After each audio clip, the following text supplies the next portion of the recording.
Welcome back to the show. My first guest is here tonight, surprisingly so after the Dial-It routines, but I'm glad he is. He is one of the most respected and controversial singers and songwriters in popular music. He has just released a brand new album, which, by the way, is getting excellent reviews, entitled The Envoy. We're delighted that he's here with us tonight. It's a real thrill for us now to introduce Warren Zevon.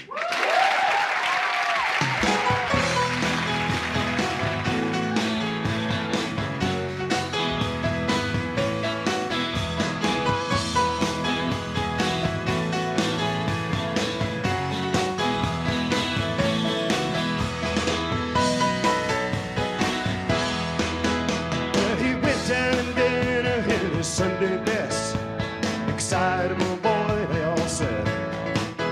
And he rubbed the pot roast all over his chest.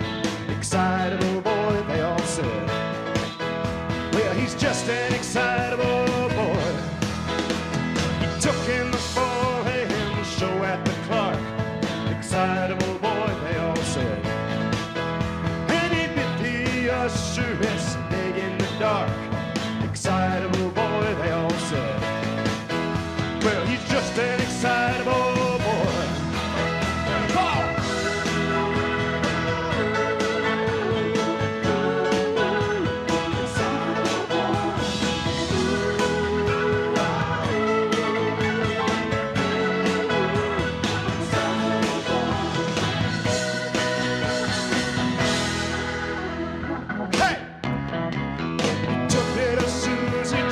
Junior prom, excitable boy, they all said.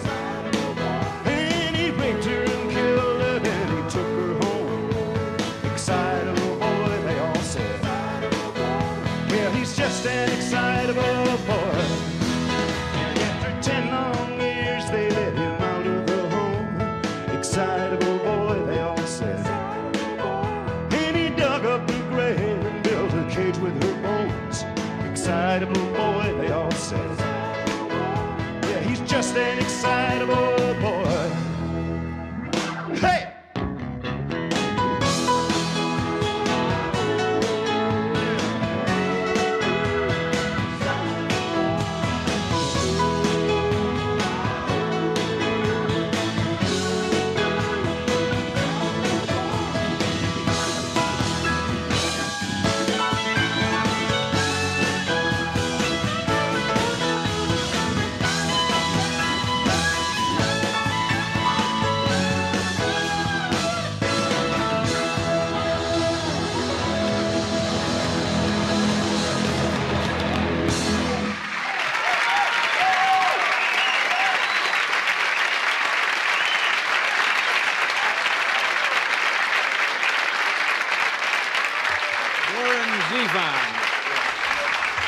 Very nice.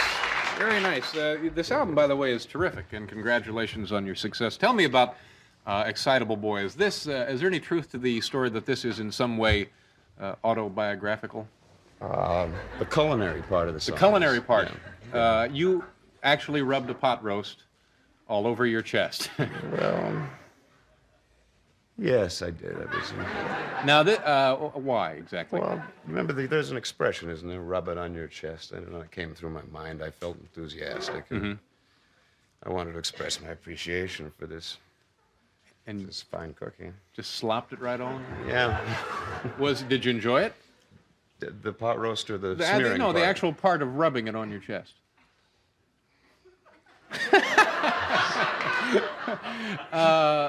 Tell me about the title song from the album Envoy. It's about a whole different thing. It's about Philip Habib. More or less, yeah, it is. Now, tell me about the origin of that. Where does that come from? Well, it originated with my natural desire, I think, on my part to play James Bond at some point in my career. Mm-hmm. I've kind of built everything towards that, the album cover.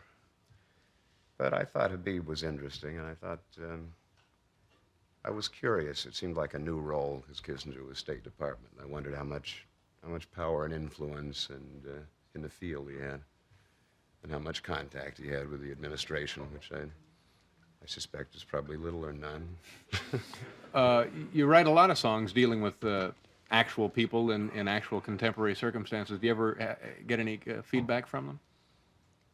No, I don't. I avoid that as much as I can. Oh, really? I mean, would you like it if Philip Habib wrote you letters to Dear Warren?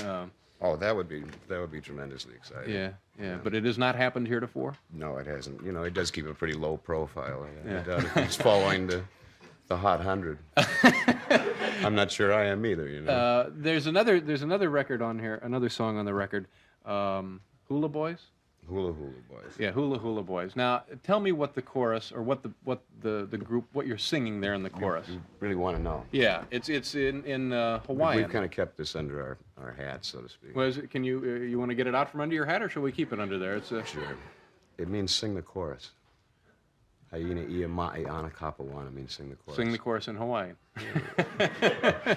That's very what nice it said touch. in the little phrase book. Yeah, that's very nice.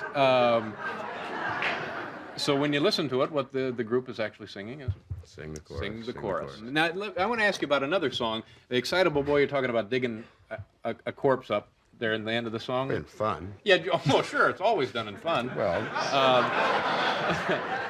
But now there's another record, another song about digging. You've written two with that general theme, haven't you?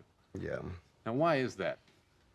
Well, I am a coroner, you know, formerly coroner of Pitkin County, Colorado. Really? Yeah. Ooh. You're kidding. No, I'm not kidding. It was an appointment. It was Uh-huh. made by a friend of mine, an acquaintance of mine who ran for city councilor of Aspen. And late one night in the Jerome Bar in Aspen, you know, I asked him if I could be coroner. And he said the coroner was getting old and stepping down, and in fact, there was an appointment, and that if I wanted the job, you know, I could have it. Did you ever? No. Oh, No. good. Boy, that's an odd. I mean, even to be casually interested in that sort of thing is. Well, everybody likes a title, you know. It's an official sounding, Well, you got a point there. you know, it's a function Yeah. in society. Tell me about the reaction, if any, you've had from Elvis Presley fans about the song about going down to Memphis. Jesus. I wrote that in Memphis. I haven't had any reaction from his fans. What's the name of the song? Jesus mentioned, Mm-hmm. and I haven't had any reaction at all from him. No. But that's I mean, now. but it was met out of reverence more than anything else, I guess, huh? Yeah, sort of. Yeah. And actually, it's a very moving song when you hear it. Tell me about your early relationship with Jackson Browne. Was he responsible for getting you a legitimate record deal? Yes, he was. I had moved far away from Hollywood. I was not having a great deal of success there. Yeah. I was living in Spain, and Jackson twisted arms and that sort of thing, and sent me a postcard and suggested that I come home and produce the first album. Now, what were you doing in Spain exactly? I was singing country and western songs in an Irish bar. And then the first or this record album was Warren Zevon, and there were 4 or 5 songs on there that became classics, Classics.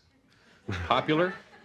4 of them were sung by Linda Ronstadt. Yeah, which one were those? It was Carmelita, Poor, Poor, Pitiful Me, Mohammed's Radio, and Hasten Down the Lane. yeah, nice work. Now, can I ask you about?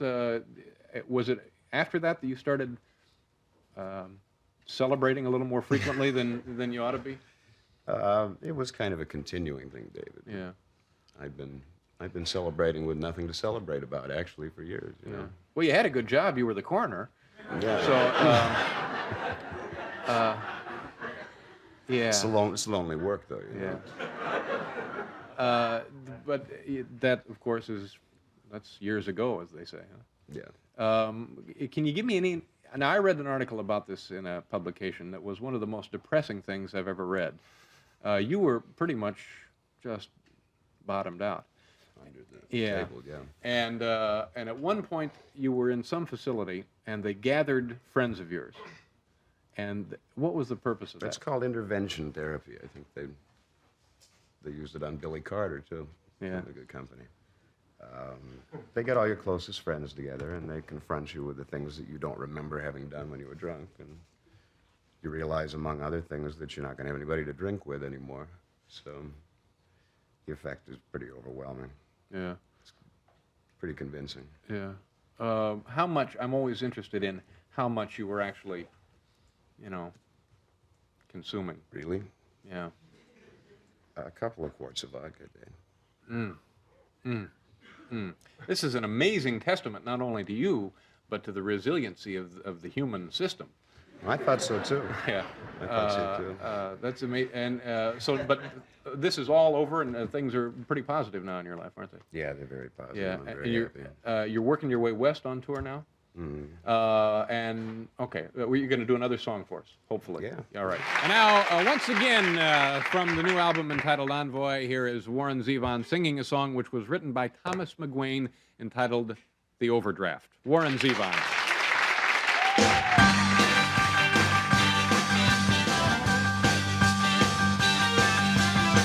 I had a little girl now who crossed the state line. It was more than just an overdraft. We were looking at time. I do say so, I can't let go, and I don't take no for an answer. If I do say so, I can't let go, and I don't take no for an answer.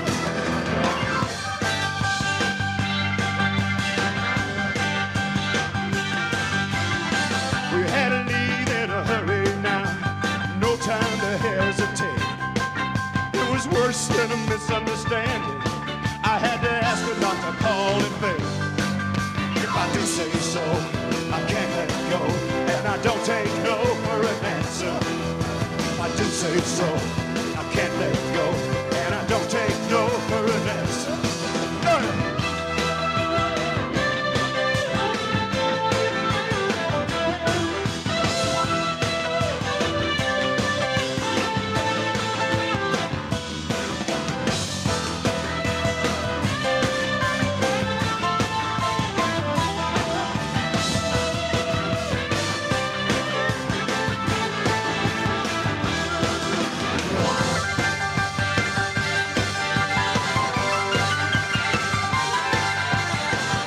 Young sleeps on a yellow line, no one's that alone.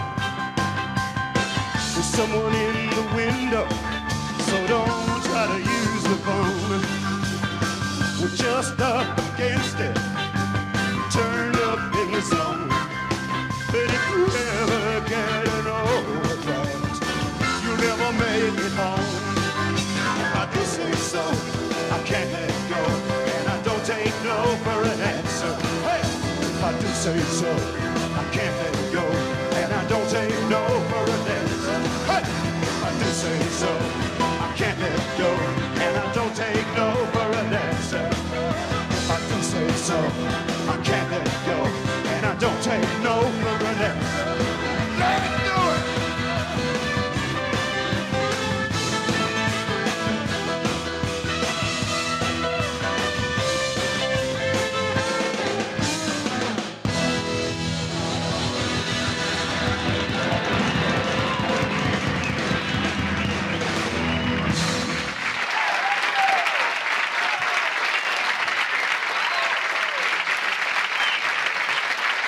Very nice. Warren Zevon, ladies and gentlemen. Thank you very much, Warren. Terrific. Thank you, sir. Warren Zevon. Very nice. Very nice.